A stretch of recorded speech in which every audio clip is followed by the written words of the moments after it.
Bonjour tout le monde. Aujourd'hui, je suis avec Bruno Roy qui fait Frisson sur le pod avec moi.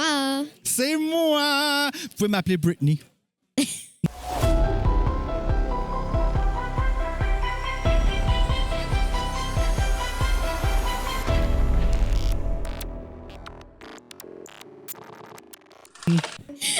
Yeah. OK, première question. Ton balado mise sur la nostalgie horreur jeunesse. C'est quoi l'ingrédient numéro 1 qui fait ça qui fait ça qui fait Correct, vas-y. qui fait que ça marche encore l'ambiance, le twist ou le confort de voir les gens avoir peur? Honnêtement, je pense que le secret de la collection Frisson, c'est son nom de collection. OK, ouais. Frisson! Premièrement, on sait tous que Frisson, c'est une collection qui date des années 90, qui est commencée en, si je ne me trompe pas, 89 ou 90 avec le premier rendez-vous qui s'appelait, premier numéro qui s'appelait Quel rendez-vous? Avec quelqu'un qui est dans la fenêtre qui fait « Oh! » Comme ça, je suis pas mal sûr que tu l'as déjà. Mais a été rendu populaire à cause de La Gardienne, juste derrière toi, qui est les fameux frissons où la protagoniste Julie se fait appeler par un inconnu qui dit « Salut bébé, es-tu toute seule? Ne t'inquiète pas, tu vas avoir de la compagnie. » Et ensuite, on a l'évolution de ça avec le film Frisson.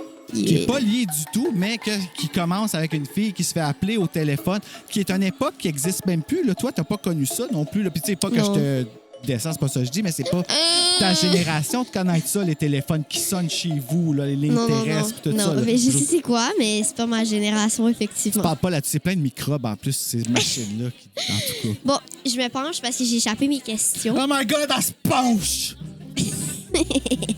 OK. Deuxième question. Quand tu reçois des invités, tu cherches plus le côtoyer analyse ou le côté souvenir? Sincèrement, je veux que l'invité soit lui-même. C'est ça que je cherche quand la personne vient puis qu'elle me raconte ses souvenirs avec la collection Frisson. Parce qu'on a toute une histoire. Tu sais, moi, mon histoire, c'est la sécurité que cette collection-là m'amène. Quand j'étais jeune, quand j'avais ton âge, en fait, j'avais une professeure qui m'avait en aversion, puis qui disait que ces livres-là me faisaient inventer des histoires sur elle, sa façon d'agir avec moi. Puis tu sais, on s'entend, là, j'étais pas je dis pas que j'étais un ange, mais j'étais spécial étant jeune, tu sais. La tête toujours dans les nuages, à lire des livres, puis tout ça. Mais ces histoires-là, je maintiens que je les inventais pas. Par contre, un de mes plus gros traumatismes, c'est de m'avoir fait retirer ma collection Frisson au complet, parce que cette professeure-là avait dit à mes parents que c'était ce qui me faisait inventer des histoires sur elle. Donc, moi, ça m'a... de me faire enlever ça, qui était ma sécurité, je les lisais même pas, c'était les couvertures, parce que j'aimais l'horreur, mais je pouvais pas le consommer, j'étais trop jeune. J'avais pas des parents cool comme les tiens pour voir des films d'horreur, moi. Mais j'adore mes parents, excusez-moi, mom, dad, hein, OK? Je vais aller vous porter le vidéo dans votre cachot tantôt. Cela dit, c'est ça. Ce que je veux, c'est ces histoires-là sur mon podcast. Je veux que les gens viennent et me disent qu'est-ce qu'il y en a. Puis Dieu merci pour ma marraine, ma tante Mado, qui me les achetait en cachette, les frissons, puis qui les gardait chez elle pour moi. Parce que je les ai tous encore aujourd'hui. Troisième question. Les vieilles collections ont souvent des couvertures iconiques. Tu dirais que l'horreur jeunesse, c'est d'abord un visuel, un concept ou un rythme? Hey, t'as tellement des bonnes questions, ça me fait capoter. Tout le monde dit ça, tout le monde est là. comme genre, mon Dieu, c'est un gros coup, tes questions. C'est parce qu'il faut être smart. Là, tu poses pas des questions comme ça.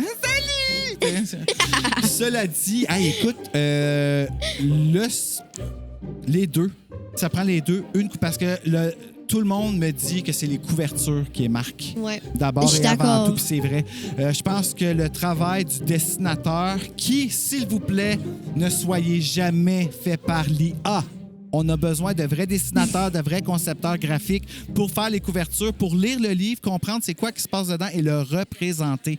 Parce que c'est ça qui fait que ça attire notre œil. Gag Bianca Lemelin depuis tantôt avec le squelette sur la tête de squelette qu'il y a sur son livre « À la vie, à la mort ». Les gens se garochent là-dessus tout de suite à voir ça parce que ça leur parle, ça leur fait peur. On sait que c'était peurant. Ouais, c'est vrai, c'est... J'ai vu la page couverture puis je suis comme « Oh, ça a l'air intéressant ». Bon, en plus, son livre. OK, ben là... C'est ça. Là. Prochaine lecture. Ouais. 4e question. Si un ou une autrice d'horreur adulte veut écrire pour un public ado nostalgique, quel piège éviter absolument? Les pièges évités absolument pour écrire un livre d'ado? Ouais. Je dirais pas aller dans de la sexualité graphique, ça nous tente pas. Ça va pas là, fait que je vais le dire carrément. Ça, il n'y a pas ça dans Frisson, merci. Mais il y a de la... Tu sais, je veux dire, il y a quand même de la passion. Je veux dire, ça prend quand même d'avoir des petits sentiments amoureux dans des Frissons. C'est le fun à les avoir, d'ailleurs. À la vie à la mort qu'on parlait, il y a un petit cœur Ouais, dans ok. la ligne. On voit, donc, Frisson romance is a thing. C'est quelque chose qui fonctionne en ce moment. Donc, si on recherche à avoir un petit... dans notre livre, la plupart du temps, c'est des oranges. Chercher le petit cœur dans la petite ligne. Sinon, à éviter, je dirais, quand on y va dans la littérature jeunesse, c'est la vulgarité, peut-être. Ouais, OK. Essayer puis essayer d'enseigner quelque chose aussi dans ton livre. Tu sais, avoir une morale qui va résonner avec le jeune. Ouais, j'avoue. Ou avoir quelque chose que le jeune peut s'identifier, comme par exemple dans La coureuse possédée de Jonathan Reynolds.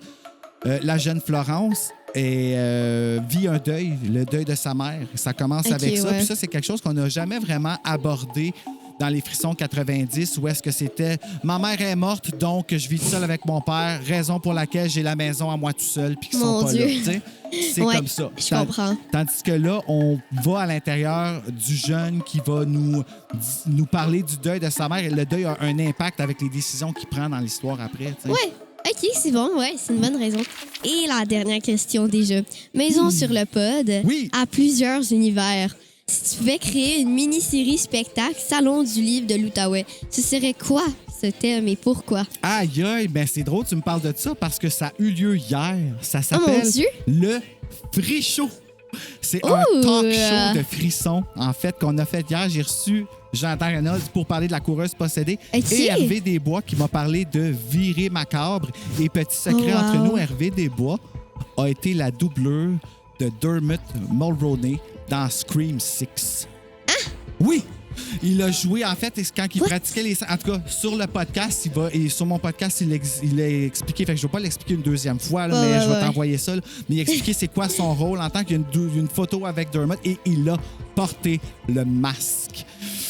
Alors, hier, j'ai interviewé justement les deux auteurs qui sont venus me parler de leur historique avec Frisson, de leur nouveau roman et qui m'ont dessiné un frisson hyper cliché. OK. Je vais t'envoyer ça. Ça s'appelle le Frishow, puis on espère justement faire le tour du Québec dans les salons du livre avec ce podcast-là parce que ça a vraiment fonctionné. Là. OK. Ça a vraiment... hier, là, j'avais un sac rempli de ces frissons-là.